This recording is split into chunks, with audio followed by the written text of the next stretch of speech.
What's up mga katnisya? Nagbabalikan DIY po ng teknisya. Sa mga hindi pa nagsusubscribe guys, subscribe na kayo. Click na notification bell button, click yung notification nyo rin na mga videos. So yun guys, mag-unboxing tayo ng travel router. So ito po guys, ay kakarating lang at nakita ko kasi to guys, ito. So alam ko agad na galing siya guys sa GLInet. Ayan. So binili ko to guys, pre-order siya. So ngayon ay sold out na siya guys. So, ayan, good luck guys sa makakabili ulit nito kasi hindi ko sure kung kailan ulit sila magkakaroon. So, ayan guys, ang model number niya, GLBE 3600, ayan. So, dual band siya na Wi-Fi 7. Ayan guys, so travel router siya. So, US. Sige guys, nasa US ako. So, ayan guys, at buksan na natin siya. So, pagka nakabili kayo ng ganitong router ay dapat ganito yung itsura niya guys. Ayan.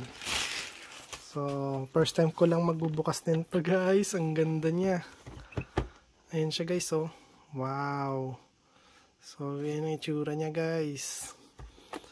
At, kailangan natin ng blade. Pantanggal ng plastic niya. So, ganyan guys. Dapat may plastic pa siya. Pag kayo bibili ng ganitong router. Tsaka ito guys, oh. So, ito yung ano nila, pangtanggal nila.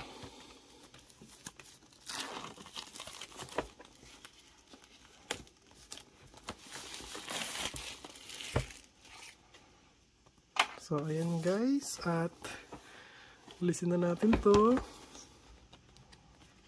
Pull to open. Nice. Okay. At ito yung itsura niya guys. So bali nga pala guys, tignan muna natin yung eto guys, tignan muna natin yung mga nakasulat dito para may idea kayo. So ayan siya guys. Uy, 2.5G. So dalawa yun guys na 2.5G na Ethernet port. At meron siyang MLO, ayan guys, multi-link operation. VPN, pwedeng client tsaka server, at Wi-Fi 7 siya guys. So ito guys siya. So wala siyang barcode dito kasi nga guys pa lang siya, pre-order lang siya guys kaya ayan pa lang yung mga nakalagay dyan. So ayan, at tanggalin na natin to.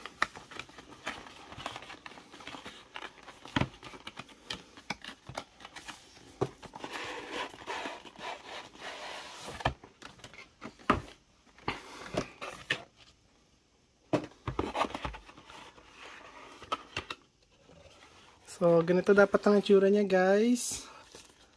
So, ayan, mamaya ko na papakita tong sa inyo, itong router na to. Ayan guys baka sabihin nyo ninano ko kayo So, mamaya ko na guys papakita ito sa inyo. Ayan, ay dito natin lagay sa likod. So, ayan guys, mga kasama niya. So, meron siyang UTP cable. Ayan. Flat type guys. So, Cat 6. Ayan siya guys. At meron siya ditong Type C to Type C cable. Ayan guys.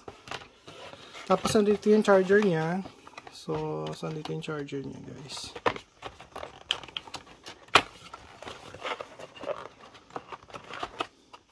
Nope, hindi ito guys. Adapter lang to ng charger.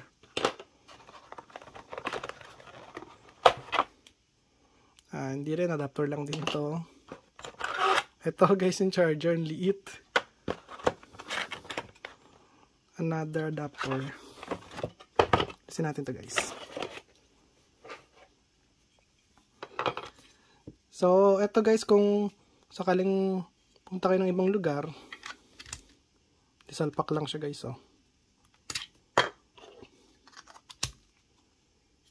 Ayan.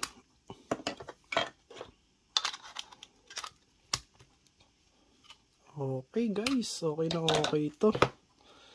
So lagyan natin ito rito.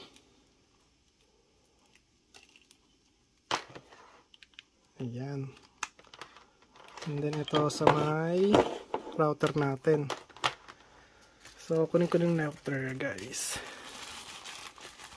Buksan ko lang to. Wait lang.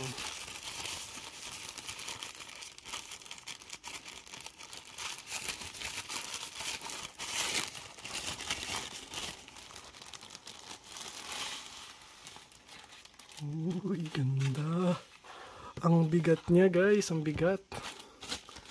Heavy. Ayan o. So, dapat meron siyang ito, guys. Ayan na, ano na. Dumikit na. So, dapat naka ano siya, guys, ha. Ayan. Naka-seal. Okay, kasi pag yan hindi naka-seal, sabihin nakapit na siya.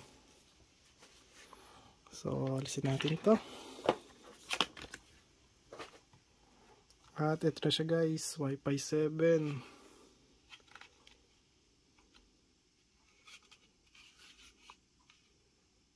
Nice.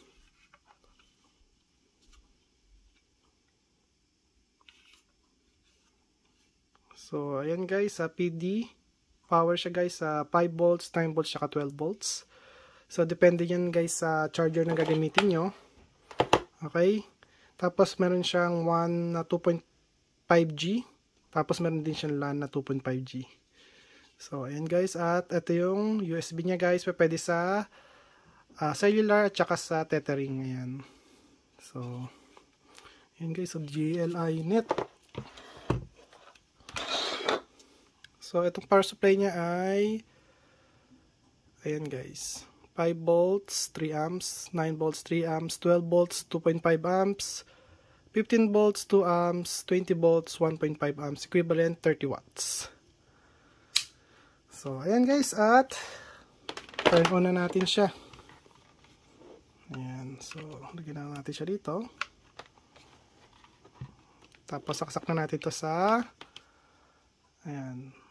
Nasa US ako, so 120 sa US, 140 sa Philippines.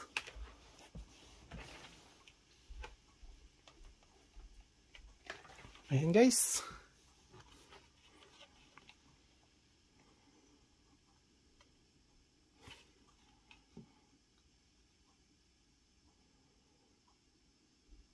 Waiting lang tayo. Ayan. So, parang may ano siya sa loob. Dust. Pero it's okay. Okay lang yan, guys. Ay, na-anon ko na tuloy ng dumi. Dumihan ko na. Ayan. So, naglo-loading siya, guys. At tignan natin kung ano yung itsura niya. Yan. Thumbprint. Ayan na, ang dumi niya na. Ay, ay, ay.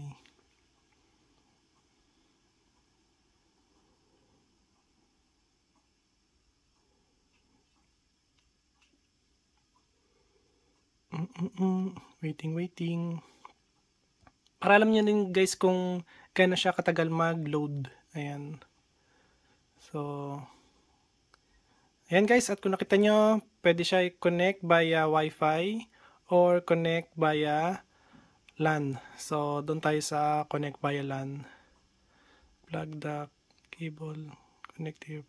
So, kailangan natin siya i-connect sa computer.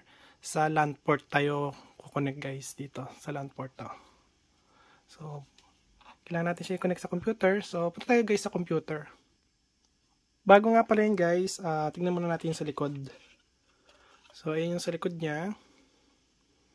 So, ayan siya, guys. Okay. So, nilagyan ko lang siya ng takip para yung mga ano niya, MAC address is hindi makuha. So, ayan siya, guys. So, next video natin, we're gonna do tear down. So, for now, ito muna, guys. So, basta connect tayo sa computer. Ayan, guys. So, ayan, guys, at i-connect na natin siya sa may computer natin. So, ayan. Connect natin sa computer yung LAN. So, ayan guys. At nakakonect na sa computer yung LAN. So, tingnan natin to guys. Ito. Ayan, ayan o. Ayan, automatic siya guys. Pupunta rito. So, ito pa rin yung itsura niya. Ayan. So, ilalagay ko lang dito yung bagong password. New password. So, ilagay ko dito kung ano yung password na gusto ko guys, syempre. So, hindi ko napapakita sa inyo guys yung password na ilalagay ko dito, okay? So, basta maglagay lang kayo ng pares na password dyan. So, ayan guys, at may password na ako. Next natin. So, ayan guys, kung nakita nyo, may nakasulat siya dito na 2.4G, 2.4G, ayan guys, password, 5G, 5G, 160 MHz, dynamic bandwidth. So, check natin to. Tapos, yung mga password nito guys dito, ay kung ano yung password niyan doon sa may Wi-Fi na nakalagay doon sa likod ng label niya guys. So, kaya ko tinakpan yon. Kaya, hindi ko na guys para pakita to sa inyo. Kasi automatic na yan dyan eh. So, next natin to. So, wait lang tayo ng konti.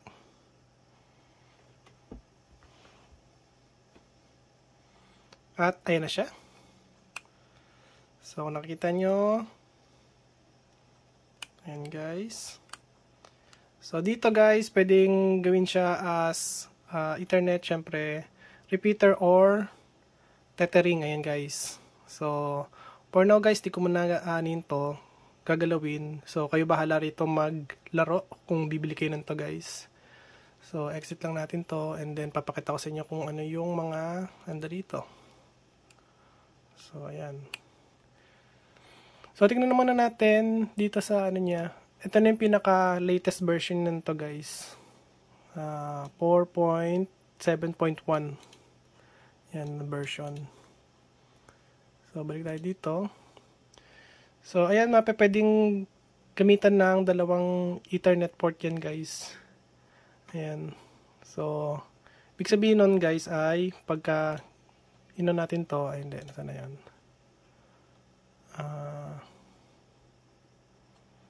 Dito ba? Wala, guys. Ito, guys, so. So, basta pwede siya, guys, maging multi-one. Ayan. Okay, so, isang internet port, pangalawang internet port, Ethernet port, tapos repeater, tethering, tapos cellular guys. Itong cellular kasi to guys, modular to.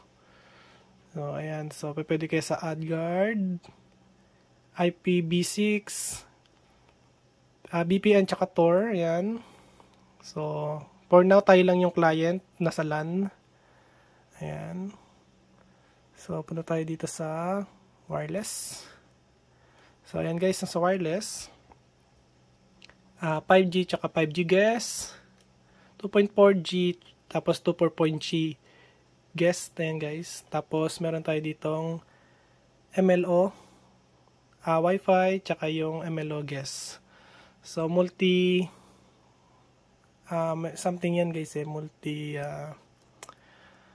Wait lang. Yung kanina guys, multi-link operation. Ayan, multi-link operation. Ayan. So, pwede nyo yan i-on. Ayan. So, basta dalawa naka-on dito. So, kaya kung nakita nyo dito guys ay ayan. Ito siya guys. Ito yan. Tapos sana client. Ayan guys, client. So, ayan yung nakalagay sa ano natin. Kasi ito guys, magbabago naman yung mga MAC address. Magbabago naman yung mga yun eh. So, okay lang yan. Kasi naka random MAC address. So, dito go Good Cloud. Ayan. Astro Warp. Ayan guys. VPN. Ayan guys. VPN dashboard. OpenVPN client. Server, WireGuard client, WireGuard server, Tor, ayan. Sa application, plugins, ayan guys. Dynamic DNS, Ayan guys, network storage, add guard home, ayan, parental control, zero tier, tail scale, ayan guys, network, ayan guys, port forwarding, multi-one, LAN, guest network, DNS, network port management, network mode, IPv6, and drop-in gateway, itong mga snooping, network acceleration, NAT settings, and tapos dito naman sa system ay overview. So ayan guys, kung nakita nyo, 4 core, 4 cores yan. So yung dati kong ginagamit ko ngayon guys na Wi-Fi 6, yung GLINet MT3000, 2 cores lang yun, ito 4 cores na guys. Ayan, temperature natin ayan na 49C. Yung ano nga pala ito guys, may fan din, ayan o. So meron din siyang fan. Okay, so basta guys, iti-tear down natin to para makita nyo kung ano yung loob nito. Pero may fan siya guys. So upgrade, hindi, wait lang guys, dito guys yung RAM nya, ay yung flash nya, flash memory is 512 MB. So ito yung RAM nya guys, amin na memory. Ayan. So, ayan guys, at least nakikita nyo. At baba tayo rito. Upgrade. Ito yung kanina. Pwede yung local upgrade guys.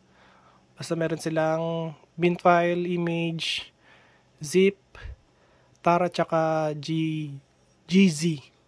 Or, yeah, GZ. Dito guys, schedule task. Tapos, time zone, syempre nasa US ako. Ayan, automatic na siya. Ito guys, yung, ano niya, switch. Toggle button switch. So, nilagay ko lang dito sa add guard. Ayan, tapos apply ko lang siyang ganyan. So, ito yung log, security. So, yung old password nyo, yung kakalagay nyo lang na password nung unang login natin guys, dyan yung lalagay. Tapos pwede nyo palitan ng bagong password. Ayan guys. Set firmware, pwede nyo ibalik sa dati yan guys. Tapos advanced settings. Ayan guys, Lucy. Ayan. OpenWRT yan kasi guys eh. So ayun. Ano pa ba? Meron pa ba akong hindi na sasabi? So,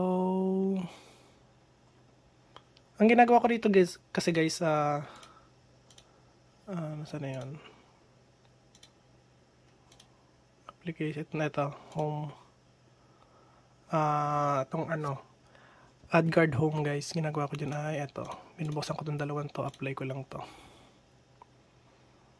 Ayan. So, ayan guys. So, wala akong ads na maano rito. Tsaka, automatic yan, nagbablock ng adult website. Yan, block ng malicious firmware yan guys. Malware pala. Tsaka phishing. So, ayan, marami siyang marami siyang binablock. So, mostly yan ang ginagamit ko. Tapos, kung gusto nyo ang tag dito, VLAN set. Ito guys, so pwede yung VLAN 13 or VLAN 22. Kung anong gusto nyo guys, up to 4,000. Ayan guys, so 1 up to 4,094. So, astig. So, ayan siya. Pwede siyang static IP. Pwede siyang PPPoE. Ayan guys, PPPoE. Ayan. So, pwede pa rin yan nakabilan guys. So, static yan, pwede pa rin yan ibilan. Ayan. So, astig to guys. Kasi nga, Wi-Fi 7 na siya. Malakas to guys kasi up to, 2,882 na speed. So, nasaan ba yun? Wala kasi dito nakalagay eh. Pero marami na kasi nag-ano nito. Marami nang nag-review nito. Ni-review ko lang ulit. So, saan yun na natin?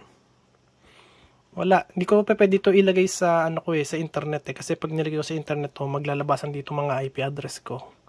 Tsaka yung mga MAC address ko. Ayokong maano tayo. Ma-hack na naman kasi yung dating YouTube natin na-hack yun dahil sa ginawa kong ganun. So, ayan. Mahirap na ulit magsimula. So, basta ayan. So, yung IP address niyan guys ay ayan. Ayan, IP address niyan. Yan ang ano niya, tag dito. Yan ang default IP address 192.168.8.1. Okay? Kasi baka hindi kayo makapasok dito or makalogin eh. Kung sakaling hindi mag-automatic. Katulad sa akin, nag-automatic na siya kasi. So, ayan. At wala na guys. So, yung ano natin, tag dito. Yung speed test nito guys, ito guys, papakita ko sa inyo. Pero syempre hindi ko pa rin papakita sa inyo yung IP address ko guys kasi mahirap na. So yun guys, at open natin tong Wi-Fi ko. Ayan. Tapos yun natin siya sa 5G. Ayan. At kung nakita nyo guys, ito ayun na, nasa, ano yan nasa GLI-net na BE3600. So, ayan, at Compass tayo. pass.com. So, tignan natin speed. So, ayan guys, yung speed. I wanna make sure na nandun tayo guys. Ayan na. So, ulitin natin. Ayan guys. 400. Yung speed ng ano namin guys, up to 500 Ayan. So, 300. So, try natin sa Wi-Fi 6 ko na USB. So, ito siya guys. Compass Wi-Fi 6.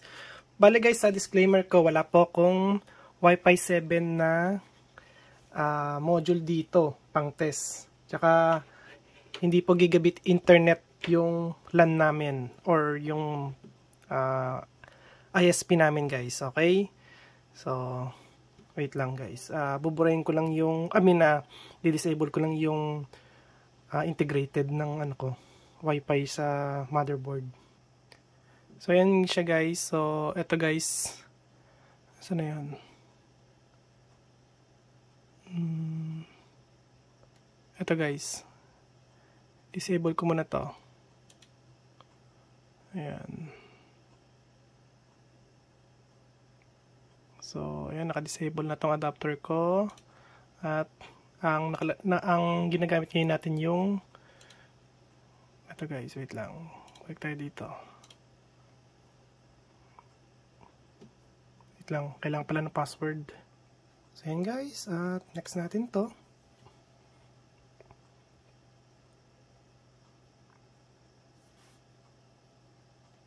Okay, connected at ulitin natin to guys. So, ayan guys, diba? Lagpas. 500 lang talaga yung namin guys. 500 Mbps lang. Yung pinaka-maximum namin na ISP. Okay? Internet Service Provider namin. So, ulitin natin. Ayan guys. At least alam nyo lang. Okay? So, kapag katama yung device na gagamitin nyo pang test, makukuha nyo yung pinaka-maximum nyo na speed, guys. Yung maximum na Mbps nyo or yung GBps nyo. Kung G na yung sa inyo, gigabit. Okay? So, ito lang talaga yung pinaka-maximum namin na binabayaran namin dito sa US, guys. Kasi napakamahal dito ng ng speed net dito guys. Mahal talaga. Di tulad sa Pilipinas kasi pwede nyo mong bayaran yung nagkakabit sa iyo eh. Sabihin mo lang na, sige, bayaran ka ng ganito. 1 gig yan, automatic yan, bibigay sa'yo yan. Pero syempre, may limit yon kasi hindi naman sila pwedeng magbigay sa inyo ng forever eh. So, ayan guys, at may papakita pa pala ako dito sa may natin, router. So, ito siya guys. So, lang natin yan, touch lang natin yan. So, ayan guys, hindi ko napakita sa inyo to kasi kanina eh. So, tap lang daw natin yan. Tap.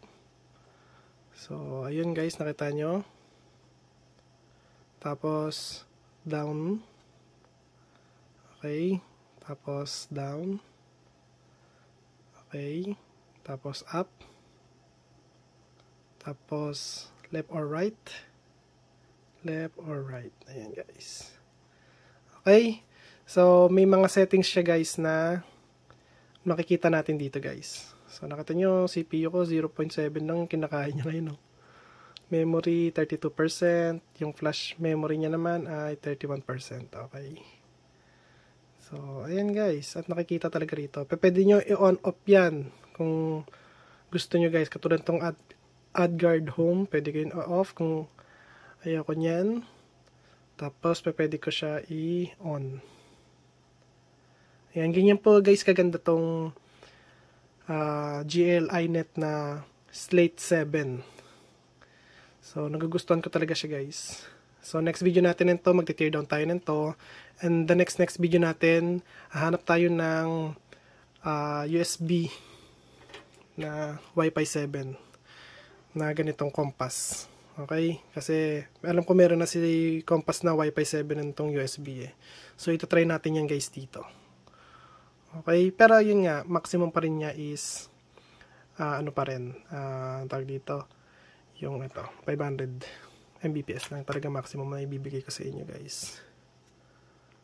So, ayan guys. So, at marami pang iba yan guys. So, mas maganda pagka kayo bumili nito at malaman nyo kung ano yung mga features nito. So, ayun guys, at kung gusto nyo yung video ko, huwag kalimutan mag-like, share, subscribe, click notification bell button, click nyo guys, bye. Peace.